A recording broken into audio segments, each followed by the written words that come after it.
Réservée aux membres du MEB et de l'association Monaco Friends of Israel, cette conférence aura permis de resserrer les liens d'amitié entre Israël et la principauté, mais aussi de faire la lumière sur les grands sujets technologiques du moment et surtout savoir comment appréhender toutes les problématiques de la cybersécurité.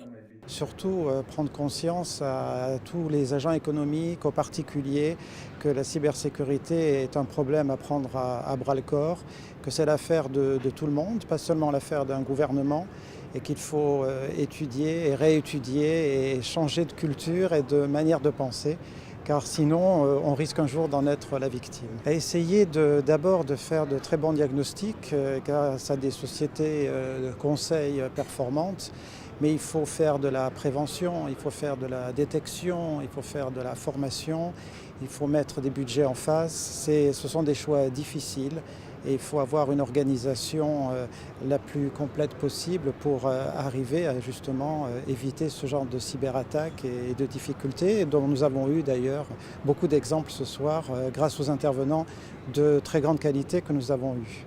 En effet, des experts tels que le directeur du Centre de recherche en cybersécurité de l'université Ben Gourion, l'ancien chef du renseignement au Mossad ou encore son ancien directeur, sans oublier des intervenants monégasques comme le directeur de Monaco Télécom ou encore celui de l'agence monégasque de sécurité numérique. Créée en 2015 à Monaco, rappelons que l'agence monégasque pour la sécurité numérique est en charge de la sécurité des systèmes d'information de la principauté et constitue un centre d'expertise, de réponse et de traitement en matière de sécurité et d'attaque numérique pour l'État et les opérateurs d'importance vitale. Et si la cybersécurité est l'une des priorités du gouvernement princier à Monaco, Israël reste un modèle dans ce domaine. Israël est différent des autres pays pour trois raisons. La première, c'est qu'Israël est le pays le plus attaqué au monde en matière de guerre numérique. Nous devons donc faire face à de nombreux ennemis. Ensuite, la seconde raison, c'est que nous sommes aussi différents car nous allouons un large budget, contrairement aux autres pays, mais même européens, au développement de la cybersécurité et de la cyberintelligence, aussi bien pour l'armée que pour les services de sécurité. Et la troisième raison, c'est que nous employons le meilleur personnel et les meilleures têtes pensantes d'Israël. Nous les affectons aux divisions les plus pertinentes au sein du service de sécurité du gouvernement.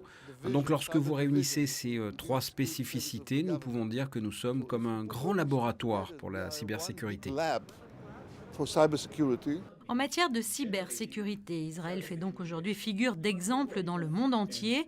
Et si les questions de sécurité et de transition numérique passionnent et préoccupent nombre d'entre nous en principauté, il est important de rappeler qu'en matière de cybersécurité, l'attention, la mobilisation et l'adaptation restent de rigueur.